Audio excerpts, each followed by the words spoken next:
Mindfulness has changed my relationship with anxiety forever. And I know that might sound grandiose, but I promise it's true. And when I'm teaching mindfulness and meditation to my clients and students, I often find that there are a lot of myths and misconceptions when it comes to the topic of mindfulness and meditation. So, in this episode, I'm going to talk more about my journey through mindfulness and practical tips that you can start using so that you can start to become more mindful and practice mindfulness to decrease your anxiety. This is episode number 100, big milestone.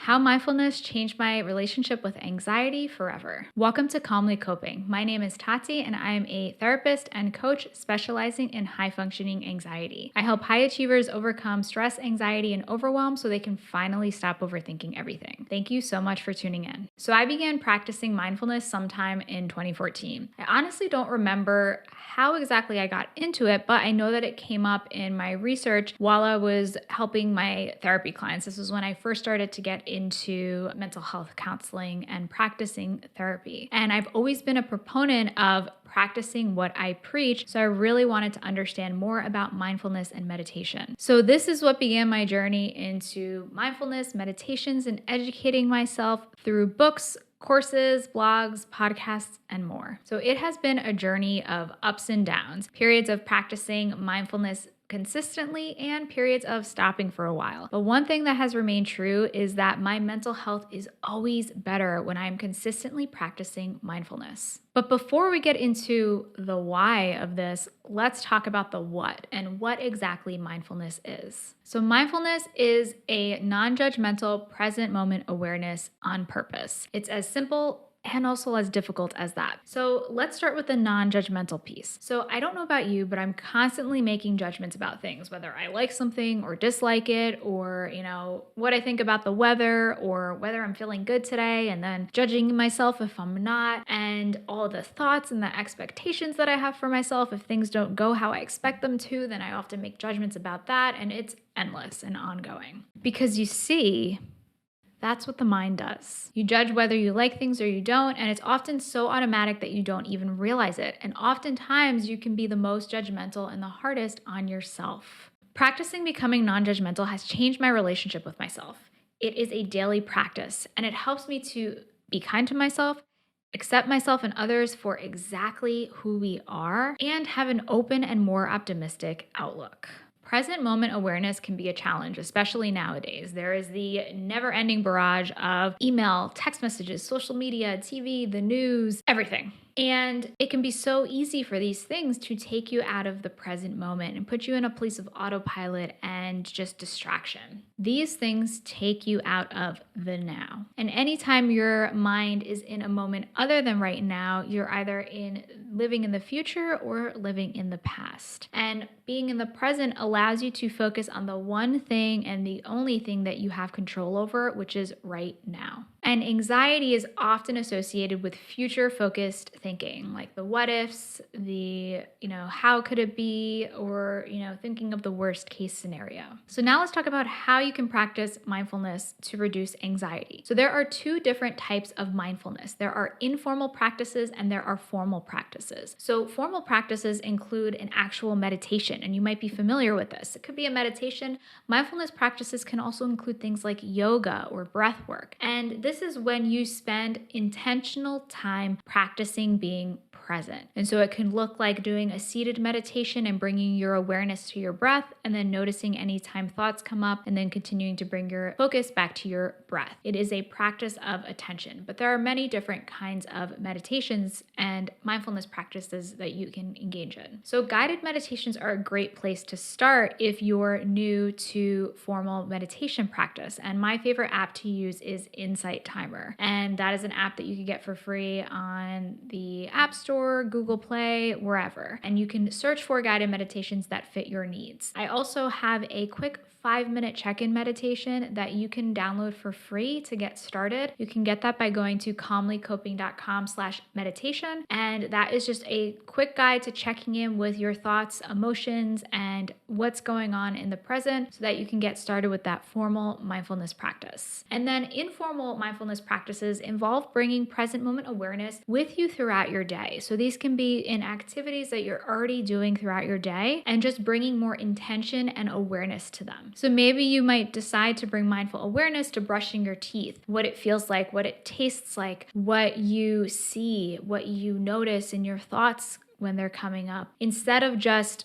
brushing your teeth to rush through it and thinking about what you're going to do next or planning your day ahead. These small moments of informal mindfulness practices can help you to connect to the present and to recognize what's going on within. And this is just one small microcosm, an example of what's probably going on within you throughout your day. And anytime you can practice that mindful awareness and that attention, it's going to help you to become more aware of maybe what's triggering your anxiety or what kind of thoughts you have over and over again. And this can be really powerful in the long run. So back a few years ago, probably in I think it was 2016, so it was more than a few years ago, but I worked near one of my favorite parks. And so I used to have the privilege of being able to spend my lunch break going to that park and doing mindful walks. So I would leave my phone in the car. I wouldn't be listening to any music or podcast, and I would just be mindfully present. And that was an excellent mindfulness practice that I really enjoyed. So I would look at the trees and listen to the birds chirping and listen to the sound of the stream. And, that is just one example of how you can bring a mindfulness practice into your everyday life. And those honestly were restorative moments that helped to decrease my stress, anxiety, and increase my gratitude for the natural beauty around me. So now let's talk about how specifically mindfulness has helped my anxiety. So before I started meditating and practicing mindfulness, I felt helpless when it came to my anxiety and my emotions. I didn't even understand how I could possibly stop these uncomfortable experiences, and I just felt trapped by them. I felt like I was a victim to these thoughts and that it was the only way that things could be because I didn't know how to get out of it. And I didn't know why I was avoidant of certain things and what caused me to overthink things so much. So I was living my life on autopilot, and mindfulness gave me the power to choose how to respond instead of automatically reacting to my thoughts and emotions. So reason number one, how mindfulness has helped my anxiety is that it's helped me catch the patterns of thoughts that constantly replay in my head. So some examples are planning for the future, fear of forgetting something, which I just did an episode on last week, fear of failure, hence the perfectionistic tendencies that come up, and the constant desire to be busy. These are just some examples of the thoughts that have gone through my head in the past and still tend to replay in my head from time to time. So